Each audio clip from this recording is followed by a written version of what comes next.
ನಮಸ್ಕಾರ ವೀಕ್ಷಕರೇ, ನಾವು ಇವತ್ತು ಪೆಪ್ಪರ್ ಫ್ರೈ ಮಾಡ್ತಾ ಇದ್ದೀವಿ. ನೋಡಿ, ಪೆಪ್ಪರ್ ಫ್ರೈ ಮಾಡೋದು ಹೇಗೆ ಅಂತ ಹೇಳಿ ನಾನು ನಿಮಗೆ ತೋರಿಸ್ತಾ ಇದ್ದೀನಿ. ಫಸ್ಟು ನಾವು ಇವಾಗ ಒಂದು ಪ್ಯಾನಲ್ಲಿ 1-2 ಚಮಚದಷ್ಟು ಎಣ್ಣೆ ಹಾಕ್ಕೊಂಬಿಡೋಣ. ತುಂಬ ಚೆನ್ನಾಗಿರುತ್ತೆ, ಸಿಂಪಲ್ಲಾಗಿ ಮಾಡ್ಕೋಬೋದು, ತುಂಬ ಫಾಸ್ಟಾಗಿ ಆಗಿಬಿಡುತ್ತೆ. 1-2 ಚಮಚ ಎಣ್ಣೆ ಹಾಕ್ಕೊಂಡಿದ್ಮೇಲೆ ನಾವು ಕರಿಬೇವು, ಹಸಿ ಕರಿಬೇವು ಫ್ರೆಶ್ ಇದ್ದರೆ ಚೆನ್ನಾಗಿರುತ್ತೆ, ಅದನ್ನು ಒಂದು ಸ್ವಲ್ಪ ಹಾಕ್ಕೋತಾ ಇದ್ದೀನಿ. ಕರಿಬೇವು ಹಾಕ್ಕೊಂಡಷ್ಟು ಟೇಸ್ಟು ಚೆನ್ನಾಗಿ ಬರುತ್ತೆ, ಫ್ಲೇವರ್ ಕೂಡ ಚೆನ್ನಾಗಿರುತ್ತೆ. ನೋಡಿ, ಇದನ್ನು ನಾವು ಎಣ್ಣೆ ಒಳಗಡೆ ಸ್ವಲ್ಪ ನೀಟಾಗಿ ಫ್ರೈ ಮಾಡ್ಕೊಂಬಿಡೋಣ. ಇದಾದಮೇಲೆ ನಿಮಗೆ ಖಾರ ಎಷ್ಟು ಬೇಕಾಗುತ್ತೆ ನೋಡಿಬಿಟ್ಟು ನೀವು ಹಸಿಮೆಣಸಿನ್ಕಾಯಿ ಕಟ್ ಮಾಡಿ ಹಾಕ್ಕೋಬೇಕಾಗುತ್ತೆ. ನಾನು ಅರ್ಧ kg ಚಿಕನ್ ಮಾಡ್ತಾಯಿದ್ದೀನಿ, ಹಾಗಾಗಿ 1-2 ಹಾಕ್ಕೊಳ್ತಾ ಇದ್ದೀನಿ. ಸಣ್ಣದಾಗಿ ಕಟ್ ಮಾಡಿ ಇಟ್ಕೊಂಡ್ರೆ ಚೆನ್ನಾಗೆ. ನೋಡಿ, ಹಸಿಮೆಣಸಿನ್ಕಾಯಿ ಹಾಕ್ಕೊಂಡು ಇದನ್ನು ಕೂಡ ನಾವು ನೀಟಾಗಿ ಫ್ರೈ ಮಾಡ್ಕೊಳ್ಳೋಣ. ಯಾರು ಮೊದಲನೇ ಬಾರಿ ನಮ್ಮ ಚಾನಲ್ ನೋಡ್ತಾ ಇದ್ದೀರಾ, ಸೂರ್ಯೋದಯ DR ಚಾನಲ್ಗೆ ಸಬ್ಸ್ಕ್ರೈಬ್ ಆಗಿ, ಲೈಕ್ ಮಾಡಿ, ಹಾಗೆ ಆದಷ್ಟು ಶೇರ್ ಮಾಡಿ. ಇವಾಗ ನಾವು ನೀಟಾಗಿ ಫ್ರೈ ಮಾಡ್ಕೊಳ್ತಾ ಇದ್ದೀವಲ್ಲ, ಚೆನ್ನಾಗಿ ಫ್ರೈ ಆದರೆ ಕರಿಬೇವು ಫ್ಲೇವರ್ ತುಂಬ ಚೆನ್ನಾಗಿ ಬಿಟ್ಕೊಳ್ಳುತ್ತೆ, ಚೆನ್ನಾಗಿರುತ್ತೆ, ತುಂಬ ಟೇಸ್ಟಿಯಾಗಿರುತ್ತೆ. ಹಾಗಾಗಿ ನೀಟಾಗಿ ಫ್ರೈ ಆದಮೇಲೆ ನಾನಿವಾಗ ಇದಕ್ಕೆ 1 ಈರುಳ್ಳಿ ಕಟ್ ಮಾಡಿ ಹಾಕ್ಕೊಂಡಿದ್ದೀನಿ. ತುಂಬ ತೆಳುವಾಗಿ ಕಟ್ ಮಾಡಿ ಹಾಕ್ಕೋಬೇಕಾಗತ್ತೆ, ನೀಟಾಗಿ ಫ್ರೈ ಆಗಬೇಕು, ಹಾಗಿದ್ರೆ ಚೆನ್ನಾಗಿರುತ್ತೆ. ನಾವು ಅರ್ಧ kg ಚಿಕನ್ ತೊಗೊಂಡಿದ್ದೀವಲ್ವಾ, ನೀಟಾಗಿ ವಾಶ್ ಮಾಡಿ ಇಟ್ಟಿದ್ದೀನಿ ನಾನು. ನೀಟಾಗಿ ಈರುಳ್ಳಿ ಫ್ರೈ ಮಾಡ್ಕೊಳ್ಳೋಣ. ಇದಕ್ಕೆ ನಾವು ಇವಾಗ 1 ಈರುಳ್ಳಿ ಹಾಕಿದ್ದೀವಲ್ವಾ, ಹಾಗೆಯೇ 1 ಟೊಮೊಟೊ ಕಟ್ ಮಾಡ್ಕೋಬೇಕಾಗುತ್ತೆ ಸಣ್ಣದಾಗಿ. ಇದು ಫ್ರೈ ಆದಮೇಲೆ ನೋಡಿ, ಕಲರ್ ಚೇಂಜ್ ಆಗಿದೆ ಅಲ್ವಾ, ನೀಟಾಗಿ ಈ ಥರ ಆದಮೇಲೆ 1 ಟೊಮೊಟೊ ಸಣ್ಣದಾಗಿ ಕಟ್ ಮಾಡ್ಕೊಂಡಿದ್ದೀನಿ. ನೋಡಿ, ಇದನ್ನು ಹಾಕ್ಕೊಳ್ತಿದ್ದೀನಿ. ತುಂಬ ಚೆನ್ನಾಗಿರುತ್ತೆ ಟೇಸ್ಟು, ತಿನ್ನಲಿಕ್ಕೆ ತುಂಬ ಬೇಗ ಆಗಿಬಿಡುತ್ತೆ. ತುಂಬ ಐಟಮ್ಸ್ಗಳೇನಿಲ್ಲ ಹಾಕೋದು, ಈಸಿಯಾಗಿ ಮಾಡ್ಕೋಬೋದು, ಹಾಗೆಯೇ ತುಂಬ ಟೇಸ್ಟಿಯಾಗೂ ಕೂಡ ಇರುತ್ತೆ. ನೋಡಿ, ಇದಕ್ಕೆ ನಾನು ಬರೀ ಬೆಳ್ಳುಳ್ಳಿ ಹಾಕ್ತಾಯಿದ್ದೀನಿ. ಅದನ್ನು ಸ್ವಲ್ಪ ಜಜ್ಜಾಕ್ಕೊಳ್ತಾ ಇದ್ದೀನಿ ನೀಟಾಗಿ ಪೇಸ್ಟ್ ಥರ ಮಾಡಿಕೊಂಡು.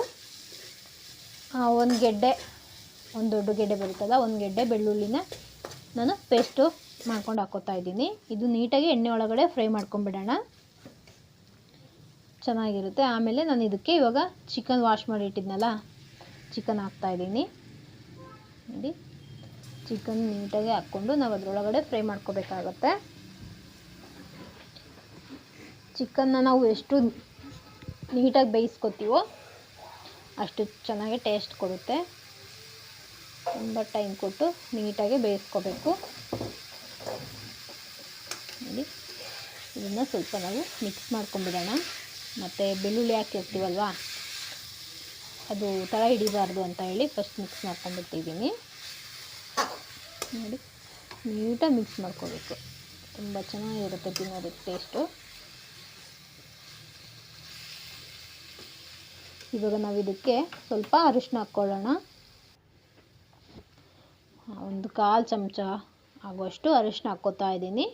ಹಾಗೆಯೇ ನಾವು ಇದಕ್ಕಿವಾಗ ರುಚಿಗೆ ಎಷ್ಟು ಬೇಕಾಗುತ್ತೆ ನೋಡಿಕೊಂಡು ಉಪ್ಪು ಹಾಕ್ಕೋಬೇಕಾಗತ್ತೆ. ನಾನಿವಾಗ ಇದಕ್ಕೆ ನೋಡಿ ಅರ್ಧ ಚಮಚದಷ್ಟು ಉಪ್ಪು ಹಾಕ್ಕೊಳ್ತಾ ಇದ್ದೀನಿ. ಇದನ್ನು ನಾವಿವಾಗ ಉಪ್ಪು ಹಾಕಿದ ಮೇಲೆ ನೀಟಾಗಿ ಮಿಕ್ಸ್ ಮಾಡ್ಕೋಬೇಕು. ನೋಡಿ, ನೀಟಾಗಿ ಮಿಕ್ಸ್ ಮಾಡಿಕೊಂಡ್ರೆ ಉಪ್ಪು ಎಲ್ಲ ಕಡೆ ನೀಟಾಗಿ ಸ್ಪ್ರೆಡ್ ಆಗುತ್ತೆ ಅಂತ ಹೇಳಿ ಅಷ್ಟೇ. ನೋಡಿ, ಇದನ್ನು ನಾವಿವಾಗ ನೀಟಾಗಿ ಮಿಕ್ಸ್ ಆದಮೇಲೆ ನೀರು ಏನು ಹಾಕಬಾರ್ದು, ಎಣ್ಣೆ ಒಳಗಡೆ ಫಸ್ಟು ನೀಟಾಗಿ ಮಿಕ್ಸ್ ಮಾಡ್ಕೊಂಬಿಡೋಣ.